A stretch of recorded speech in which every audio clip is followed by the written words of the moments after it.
누구나 다 아는 거예요. 그렇지만 그걸 잊고 사는 것들이 대부분이고, 저는 그거를 조금 더, 한 번이라도 더 일깨워주고, 아 맞아 그랬었지, 그거였지, 아 이거 알고 있었는데 내가 그걸 잊고 살았구나 라는 것을 좀 자각 정도 시켜주는 역할로서 도움이 되었으면 하는 바람이 있습니다.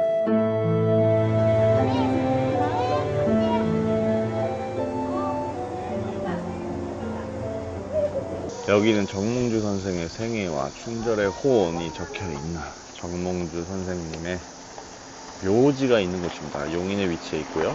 모현면. 그 옆에 사실 바로 옆에 아주 이쁜 전원주택 느낌의 카페도 있습니다. 앨리스 포렌이라는 카페인데, 여기서 커피 한잔 하고 주차 공간도 넉넉히 있고요. 이 카페 추천드리면서 바로 이렇게 옆에 정몽주 선생님의 일대기가 이제 적혀 있는 공간과 함께 이렇게 또 정몽주 선생님의 묘로 갈 수 있는 이 입구입니다. 입구. 용인에 정몽주 선생님의 묘가 있는지는 또 처음 알았네요. 이분은 경상도에서 이제 태어났고, 고려시대 충신, 그리고 조선 건국을 반대했던 우리나라 성리학의 창시자로 평가받았다라고 합니다. 새 왕조 개창 세력과의 이제 갈등, 여기서 사실 어떻게 보면 정몽주 선생님의 뭔가 변곡점이죠. 인생의 변곡점이 이제 다가왔죠. 고려말 격변 과정에서 역성혁명을 도모하던 이성계의 세력과 고려 왕조를 수호하려 한 정몽주 선생 사이의 갈등 구조가 표면화되었는데, 고려사회 체제 안에서 개혁을 실현할 수 있다는 정몽주의 입장과 고려사회 체제로는 근본적 모순과 제약으로 개혁의 실현에 적합하지 않다는 이성계 일파의 입장은 양립할 수 없는 상반된 것이었다. 이제 하여가의 단심가로 답하다. 이성계 아들 이방원은 자신의 집으로 정몽주를 초대하여 마지막으로 그의 마음을 읽기 위해 하여가란 시조를 읊었다. 이제 여기서 결국은 개성 선죽교에서 이방원이 보낸 자객에 의해서, 선죽교에는 아직도 선생의 혈흔이 남아있다라고 한다? 이방원의 회유에도 굴하지 않고 단심가로 고려에 대한 변함없는 충정을 다짐한 포은 정몽주 선생은 마침내 선죽교에 이방원이 보낸 자객의 철퇴에 맞아 죽음을 당하게 됩니다.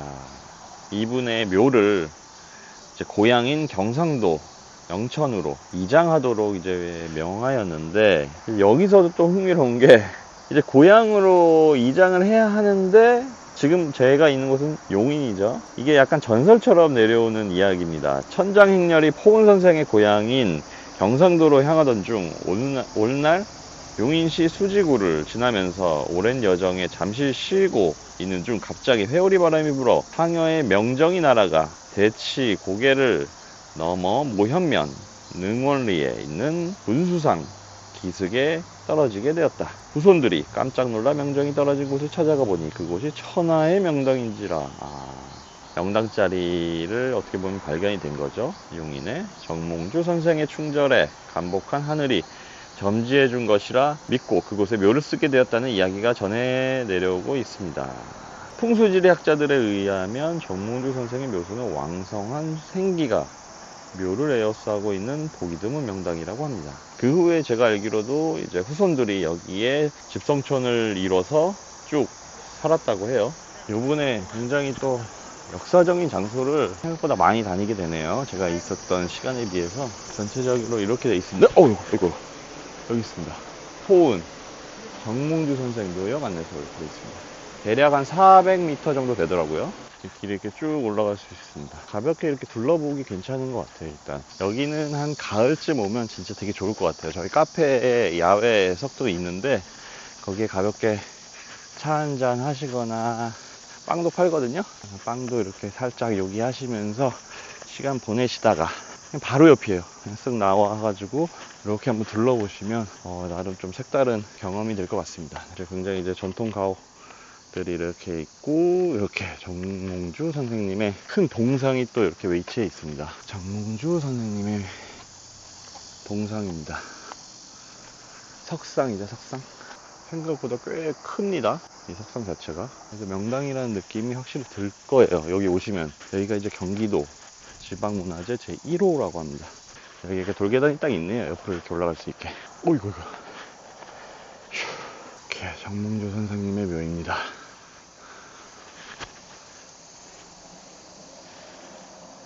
야, 요 정몽주 선생님께서 내려다 보시는 이 전망이 미쳤습니다. 자, 명당이 많네요.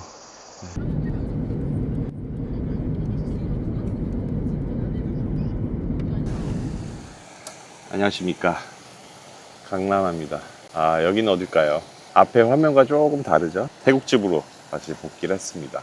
어느덧 태국에 짧지 않은 시간 동안 이제 거주를 하면서 이제는 이곳이 굉장히 편안하고 익숙하고 제 마음에 안정을 주는 나라이자 장소가 되었는데요. 그리고 반대로 어느 순간부터 한국에 머무는 시간들이 조금씩 줄어들다 보니까 한국이 여행지가 되더라고요, 저한테. 그래서 이번 한국을 갔을 때도 마치 여행을 하듯이 그런 마음으로 다녀왔던 것 같습니다. 물론 처리해야 할 여러 밀렸던 일들을 처리하느라고 뭐 바쁘게 지냈지만 그 와중에도 조금씩 이런 오리지널 영상을 촬영하면서 짧게나마 여행지도 다녀오고, 예전에는 그냥 일상이었던 한국의 그런 모습들이 시간이 지나면 지날수록 예전에 한국에 방문했을 때 그리고 이번에 한국에 방문했을 때 계속 느낌이 다른 것 같아요.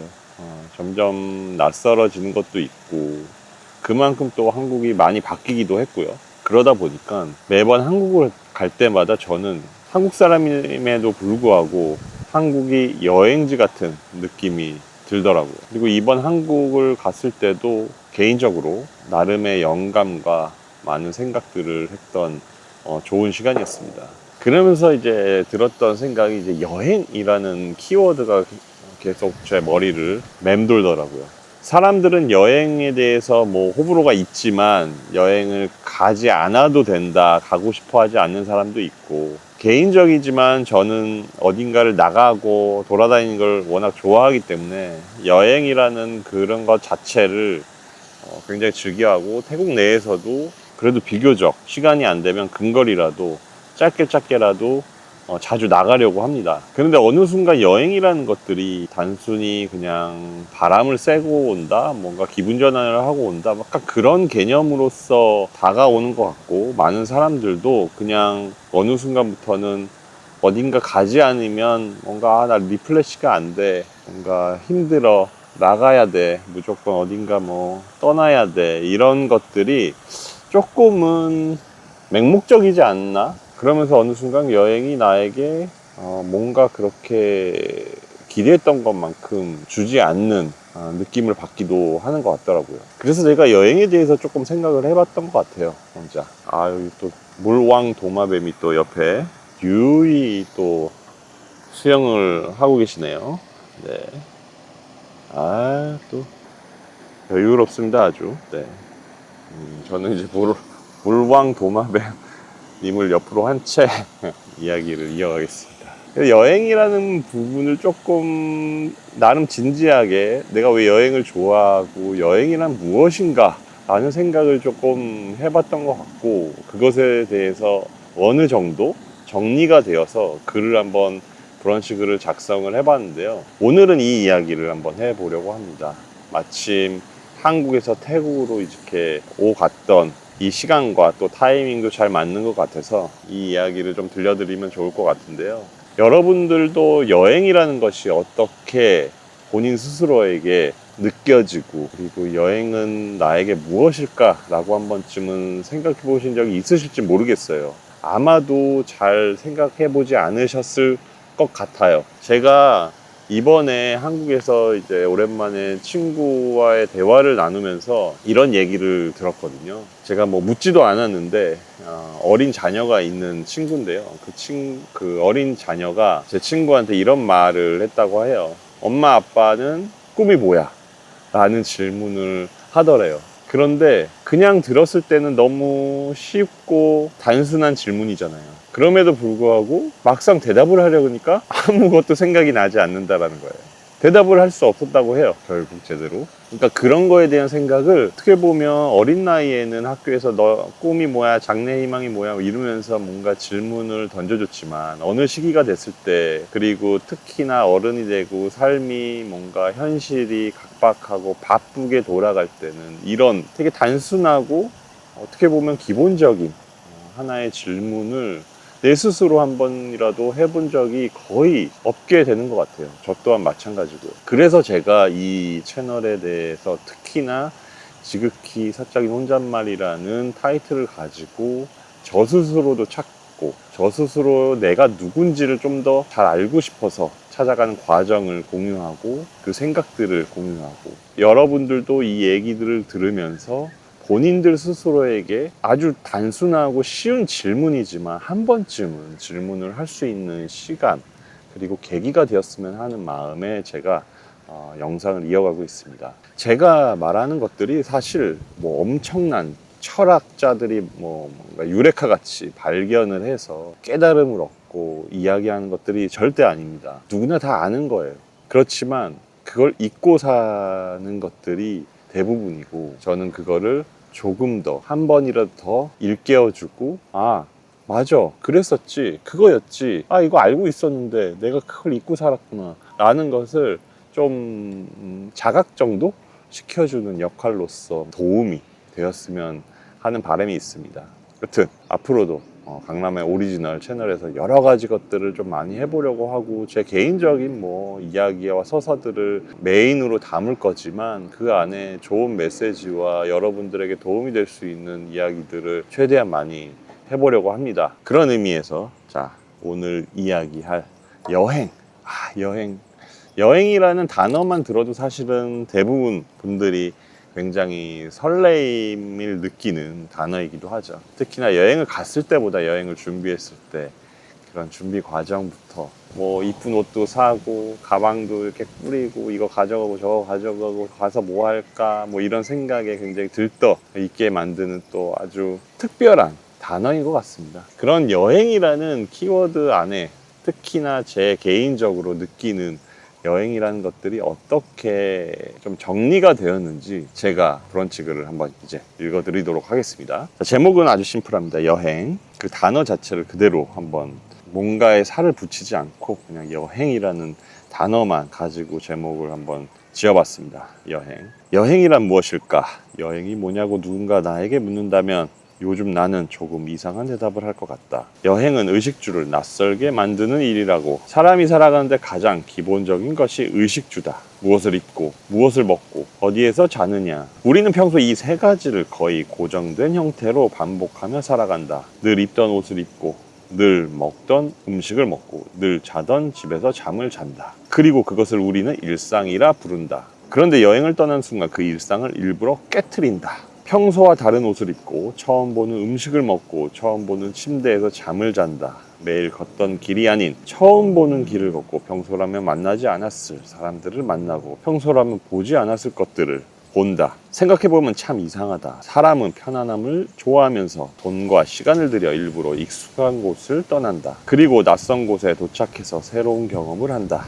나는 어쩌면 그 낯설미, 여행의 본질인지도 모르겠다는 생각이 든다. 익숙한 곳에서는 새로운 것을 발견하기가 어렵다. 매일 보던 풍경은 어느 순간 풍경이 아니게 되고, 매일 먹던 음식은 맛을 생각하지 않고 먹게 되고, 매일 반복하는 생활은 내가 어떤 삶을 살고 있는지조차 생각하지 않게 만든다. 너무 익숙하기 때문이다. 그런데 낯선 곳에 가면 이상하게 모든 감각이 다시 살아난다. 처음 먹어보는 음식의 맛을 느끼고, 처음 보는 건물의 모양이 눈에 들어오고, 사람들이 살아가는 방식이 궁금해지고, 평소에는 아무렇지도 않았던 것들이 갑자기 특별하게 느껴진다. 아마 내가 익숙함에서 빠져나왔기 때문일 것이다. 물론 모든 경험이 즐거운 것은 아니다. 여행을 하다 보면 힘든 일도 생긴다. 길을 잃기도 하고, 생각보다 음식이 맛이 없을 수도 있고, 숙소가 마음에 들지 않을 수도 있다. 예상하지 못한 돈이 나가기도 하고, 몸이 지쳐 그냥 집에 돌아가고 싶은 순간도 생긴다. 그런데 재밌는 것은 그때는 분명 힘들었던 일들이 시간이 지나면 여행에 좋은 기억이 되어 있다는 것이다. 그때 정말 힘들었지 하면서도 웃게 된다. 그러고 보면 여행에서 좋은 경험이라는 것은 꼭 즐거운 경험만을 의미하지 않는 것 같다. 즐거웠던 것도 경험이고 힘들었던 것도 경험이고 실망했던 것도 경험이고 우연히 발견한 것도 경험이다. 결국 중요한 것은 평소에 나에게는 없었던 무언가를 경험했다는 것이다. 그리고 그 경험은 여행이 끝났다고 사라지지 않는다. 어떤 음식이 좋아지기도 하고 어떤 장소가 기억에 남기도 하고 어떤 사람의 말 한마디가 오래 남기도 한다. 때로는 여행에서 본 누군가의 삶을 보며 내가 너무 당연하게 생각했던 것에 대해 다시 생각하게 되기도 한다. 나는 왜 이렇게 살고 있지? 꼭 이렇게 살아야 하나? 아주 작은 질문 하나가 내 삶에 들어오는 것이다. 그래서 여행은 단순히 새로운 장소를 보는 일이 아닌 것 같다. 내가 익숙하게 살아가던 방식을 잠시 흔들어 보는 일, 그리고 그 흔들림 속에서 새로운 것을 경험하는 일. 그 경험이 영감이 되든 즐거움이 되든 고생이 되든 결국 언젠가는 내 삶의 어딘가에 남는다. 그래서 나는 여행에서 좋은 것만 얻어야 한다고 생각하지 않는다. 오히려 조금 불편해도 괜찮다. 길을 잘못 들어도 괜찮다. 계획대로 되지 않아도 괜찮다. 그건 역시 내가 평소에는 경험하지 못했던 새로운 삶의 한 조각이니까. 생각해보면 여행을 다녀와서 우리가 가져온 것은 기념품만이 아니다. 낯선 곳에서 경험한 것들이 조금씩 내 안에 들어온다. 그리고 어느 날 문득 그 경험이 지금의 나에게 영향을 주고 있다는 것을 알게 된다. 그래서 여행은 어딘가에 갔다가 돌아오는 일이 아니라 평소에 나에게 없던 경험을 가지고 다시 나의 삶으로 돌아오는 일인지도 모르겠다. 나는 그래서 여행이 좋다.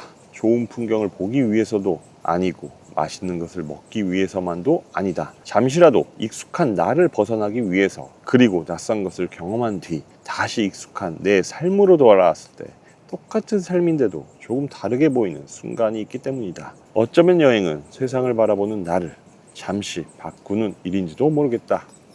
제가 작성한 글은 이제 여기까지입니다. 지금 이제 다시 태국에 돌아와서 오자마자 집이 뭐 엉망이더라고요. 먼지도 엄청 쌓이고 뭐 고장난 것들도 있고, 그래서 지금 오자마자 청소 그리고 수리 뭐 이런 것들을 뭐 지금도 하고 있고요. 하느라 정신이 없이 이제 지내고 있는데요. 그런 정신없는 와중에도 쭉 살고 있는 이 곳에, 이 장소에 왔을 때 느껴지는 느낌이 한국을 갔다 오기 전과는 다르다라는 느낌이 좀 들더라고요. 특히나 두 가지 정도가 있다면, 한 가지는 건강관리를 좀 더 신경 써야겠다는 생각도 들고, 러닝에 대한 사랑이라면 좀 거창할까요? 애착도 좀 생기고, 좀 더 제가 트레이닝이 스스로 잘 돼서, 방콕 보면은 태국에서 이제 그런 마라톤 대회 같은 거 많이 하잖아요. 그런 대회도 한번 나가볼 생각입니다. 뭐 처음부터 풀코스를 뛸 수는 없지만 뭐 10km, 하프 뭐 이 정도로 뭐 짧게 시작을 해서 그런 대회도 좀 나가보면서 예전과는 다르게 살아가는 모습을 제 스스로 보고 싶은 그런 기대감과 열정이 생기는 계기였던 것 같아요. 이번에 한국에 갔다 오면서. 그리고 두 번째는 유튜브입니다. 물론 유튜브가 잘 돼야겠죠. 그러면서 그 이후에는 또 어떻게 좋게 뭔가 가치 있는 삶과 좋은 삶으로 살 수 있을까라는 생각, 고민을 굉장히 많이 했는데, 제가 이런 것들이 뭐 지금 말로 다 풀기에는 어렵지만 어느 정도 방향성이라는 게 좀 생긴 것 같아요. 분명 유튜버로서도 어느 정도 성공을 이루고 싶지만 유튜버만으로 남고 싶지는 않다라는 게 제 생각입니다. 그러다 보니까 유튜브를 통해서 뭔가 좀 더 태국 그리고 한국 모두 가치 있는 일을 좀 더 할 수 있는 게 무엇일까라는 고민이 계속 되었고, 그 방향성에 대해서 조금씩 제 스스로 정리가 되어 가고 있는데요. 그거는 아마도 짧은 시간에 될 일은 당연히 아니겠지만, 이 유튜브는 하나의 저의 기록이라고도 생각하는데, 이 기록을 멈추지 않는 한 제가 어떻게 그런 것들을 만들어가고 이뤄가는지를 아마도 보시게 되지 않을까 싶습니다. 뭐 지금 당장의 일은 절대 아니고요. 앞으로 먼 미래까지 제가 봤을 때 제가 어떻게 살아가면 좋을까, 어떻게 조금이라도 이 세상에 도움이 되는 사람으로서 한평생 잘 살다가 이 인생이라는 것도 하나의 여행인데 이 여행의 끝 마무리를 어떻게 잘 할까라는 생각을 늘 하고 사는 것 같아요. 예전에는 조금 막연했는데 시간이 지나고 또 이렇게 요번에 한국도 갔다 오고 뭐 그러면서 조금씩 또 이렇게 환경도 바뀌고 하다 보니까 생각이 좀 더 트이는지 몰라도 그런 것들이 조금씩 뾰족해지는 게 느껴지더라고요. 그래서 그런 것들을 이뤄가는 모습 잘 기록을 해보려고 합니다. 그런 걸 이루기 위해서는 일단 유튜버가 잘 돼야 됩니다. 그래서 유튜버도 더 열심히 할 거고 글도 되게 열심히 더 잘 쓸 거고 그리고 요번 달 이제 말 27일에 이제 타이로드 알고 보면 다른 태국 2권이 또 출간이 됩니다. 전자책이 출간이 되는데요. 뭐 교보문고를 비롯한 일반적인 서점 유통사에서 다 출간이 될 예정이니까요. 그 책도 나중에 뭐 타이로드 채널에서도 언급을 하겠지만 이것도 잘 돼야 되고 이 유튜버가 잘 돼서 또 그 다음 넥스트 스텝도 좋은 모습도 보여드릴 수 있도록 또 제 강라마라는 이 하나의 인물이 어떻게 살아가는지 그 여정을 잘 공유하고 싶습니다. 어쨌거나 저쨌거나 자, 이 채널의 슬로건이죠. 나를 알아가는 시간, 여러분 스스로를 알아가는 공간으로서 이 채널이 성장했으면 좋겠습니다. 저의 혼잣말이 또 궁금하시다면 구독과 좋아요 잊지 마시고 다음 영상에서 뵙겠습니다.